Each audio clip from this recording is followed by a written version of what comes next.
गुरबाणी का शब्द है। पूज्य अमनेंद्र साहब जी बहुत बुलाया करते थे ये। तो संत जब संसार में आते हैं वो सिर्फ ये नहीं कहते मालिक से मिलो, वो मालिक के मिलने का तरीका ही बताते हैं और तजर्बा कराते हैं। कहते हैं अगर मालिक से मिलना है तो क्या कर, दास बन जा। किसका दास बन जा, संता की होए दासरी। दूसरों के दास बनोगे वैसा ही असर पड़ेगा। पूज्य वकील साहब जी बहुत बार सत्संग में फरमाते हैं अगर मालिक से मिलना है तो गुलामी करो। फिर कहते हैं किसकी गुलामी करो, जिन्होंने काम क्रोध लोभ मोह अहंकार और मन को काबू कर लिया उसकी गुलामी करो, तो मालिक कोई दूर नहीं है। पूज्य नेत्र साहब जी एक भजन बुलाया करते थे नरसिंह जी का, मैं तो उन संतों का दास जिन्होंने मन मार लिया, मन मारा तन बस किया सभी भरम भय दूर। किने जिन्होंने मन को काबू कर लिया, मैं उसका नौकर बनने के लिए तैयार हूँ। हमारा ना मन काबू है ना तन काबू है, जिधर मन जाता है उधर तन जाता है। तो गुरु साहब कहते हैं अगर मालिक से मिलना है तो क्या कर, संता की होई दासरी। एहा अचारा सिखरी, ये आचरण कर, ये असूल बना ले, इस रास्ते पर चल, दीनता निम्रता अख्तियार कर। सकल गुणारो गुण उत्तमो, सब गुणों में उत्तम गुण है तो एक यही गुण है। तो जिसके अंदर ये गुण आ गया तो फिर कहते परता दूर ना बिखरी। परता दूर ना बिखरी, क्या परता कहते हैं पति को, आत्मा का पति वो परमात्मा। जब तेरे अंदर ये गुण आ गया फिर तेरे से दूर नहीं है।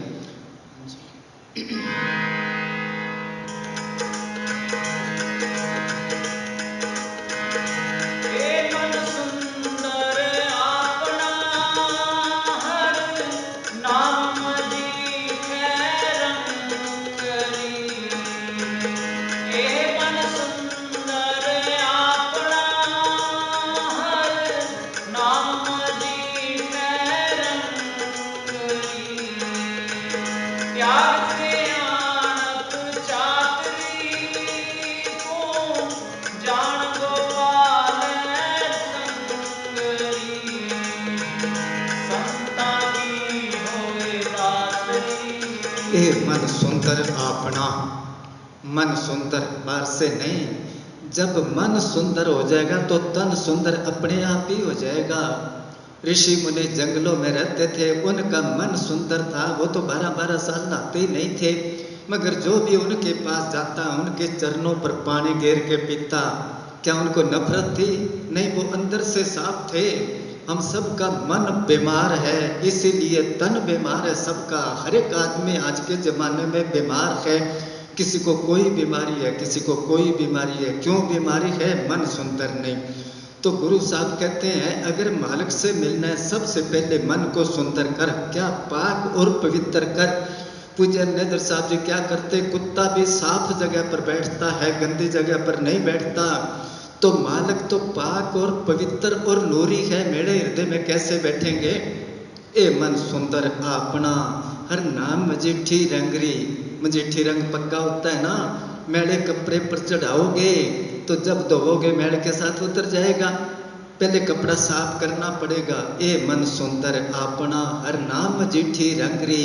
त्याग सियाणप चातरी, ये रास्ता सियाणप का नहीं है, समझदारी का नहीं है। वो मालिक मिलता है सीधे साधे आदमियों को। कहते हैं कोई गरीब आदमी था, मजदूरी करता था, अनपढ़ था, वो संतों के पास जाया करता। सत्संग में जाके पीछे पीछे बैठ जाए वो भी, शायद मेरे से कोई गलती ना हो जाए। उसका पड़ोसी जो था वो धनाढ़ था, पढ़ा लिखा था, बहुत जायदाद थी, और वो संतों के आगे जाता, आगे जाके बैठ जाता, हर बात में वो दखल देता। कई बार संत उससे पूछते फलाना काम कैसे है। अब वो उसका पड़ोसी जो गरीब जाया करता, उसने कहा ये तो बड़ा किस्मत वाला है। एक दिन उसके पास जाके कहने लगा भाई तेरे पिछले जन्म की कोई भक्ति है, तू संतों के साथ बात करता है, तेरे पर दृष्टि पड़ती है, तू थोड़ी मेरी हेल्प कर, मदद कर। उसने कहा क्या, कि मेरे को संतों से मिला दे, बस एक बार संतों के साथ मेरी बात हो जाए, संतों की दृष्टि मेरे पर पड़ जाए, मैं सारी जिंदगी एहसान समझूंगा तेरा, इतना तू मेरा काम कर दे। उसने कहा ये कौन सी बड़ी बात है, कल चलना मेरे साथ। तो उसने समझा दिया उसको भी संतों के पास जाके पहले उनको नमस्कार करो, उनको फतेह बुलाओ या धन धन सतगुरु बुलाओ, उसके बाद उनका ख्याल अपनी तरफ करने के लिए उनको कह देना जी मैं तो जन्मों जन्मों का पापी हूँ, बहुत बड़ा पापी हूँ जी। इससे 5-4 बातें ऐसी उसको समझा दी। अब उस प्रेमी को सारी रात नींद नहीं आई कि कल संत मेरे साथ भी बात करेंगे। दूसरे दिन उसके पीछे पीछे चल पड़ा। जब संत थोड़ी सी दूर रह गए तो दौड़ के आगे हो गया, जल्दी बात करूं मैं। जाके उसने मत्था टेक के हाथ जोड़ के और संतों को कहने लगा जी आप तो बहुत बड़े पापी हो जी। इतनी बात कही थी, इतने में जो साथ गया था उसने कमीज पकड़ के पीछे से खींचा, आगे और ना बोल देना, तू तो उल्ट काम कर दिया, ये क्या करा। मगर संत जाने जानते, वो कहने लगे जो कुछ कहता है सब इसका कबूल है, अंदर से सही है। तो गुरु साहब कहते जिन अंतर हर हर प्रीत है, ते जन सुगड़ से आने राम राजे, जो बारों पुल चुक बोल दे भी खरे हर पाने। बाहर सच्चाई कुछ ही बोलता है, इसलिए कहते त्याग सियाणप चातरी, सियाणप छोड़ दे, चतराई छोड़ दे, भोले भाव मिले रघुराया, चतराई किसे ना चतुर्भुज पाया। हाँ जी।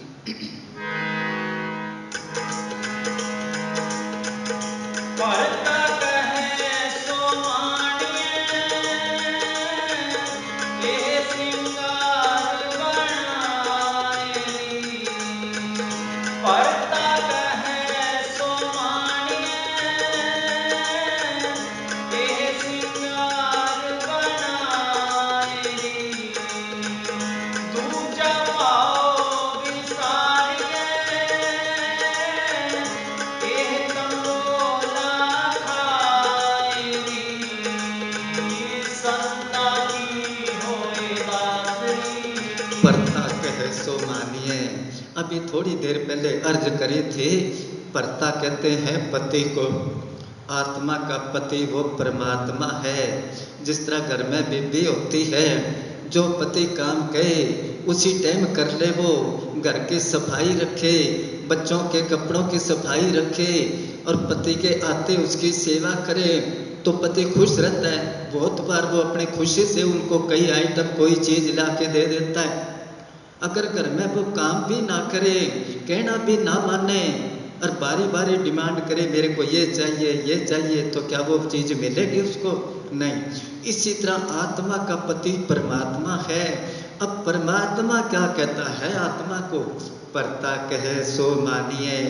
वो कहता है दुनिया का काम भी कर, दोनों टाइम भजन बंदगी कर, अगर छुटकारा चाहता है तो, अगर सुख चाहता है तो, अगर मेरे को खुश करना चाहता है तो, परता कहे सो मानिए।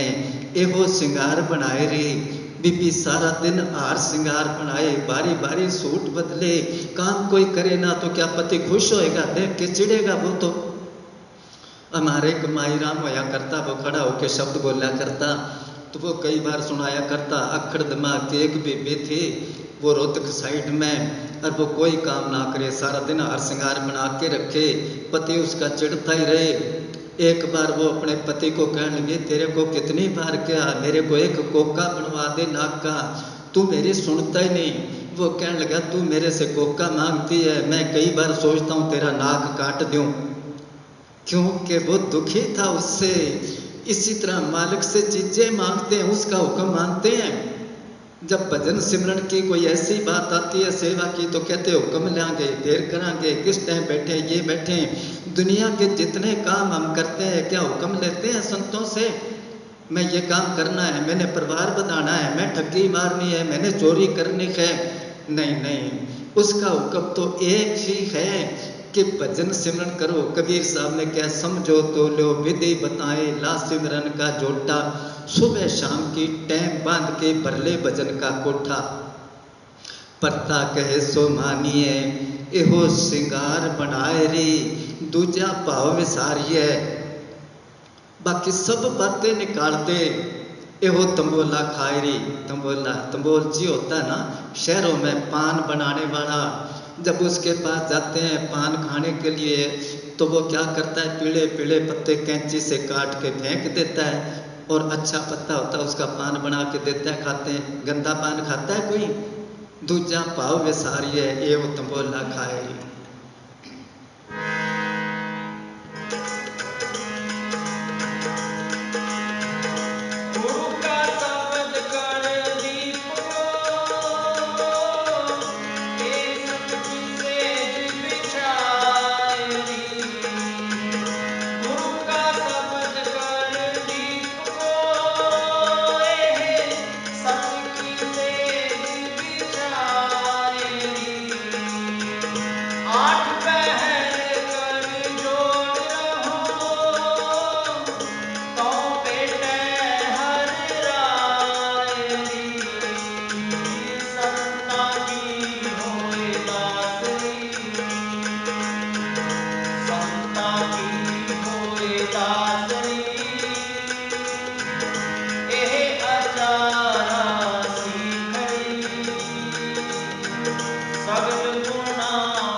गुरु का शब्द कर दीप को ये सिंगार बनाए री।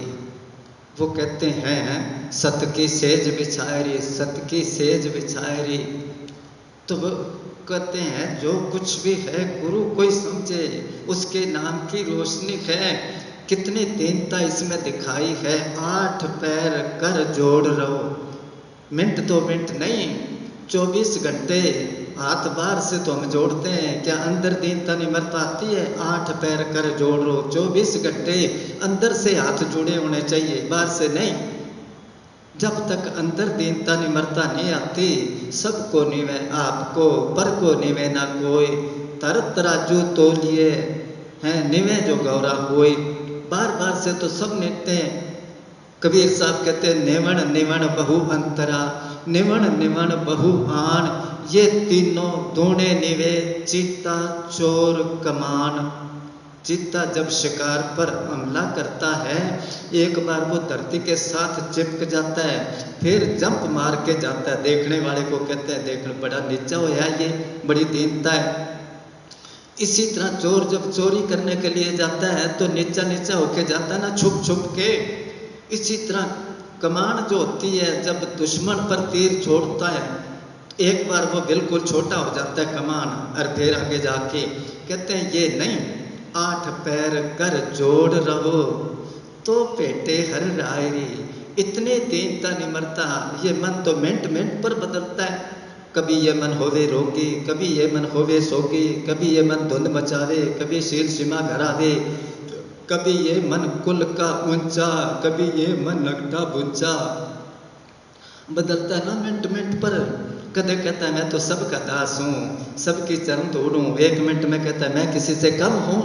कभी कहता मैं इतना बड़े खानदान का हूँ, कभी कहता मैं तो गृहस्थी हूँ, मैं क्या भजन कर सकता हूँ। खुद ही अंदर से कहेगा जितने संत हुए सारे गृहस्थी हुए। तो वो कहते ऐसे बदलाव नहीं, 8 पैर एक तय लिवे, 24 घंटे एक रस रे। 8 पैर कर जोड़ रहो तो पेटे हर राय रे।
साई चज सिंगार सब।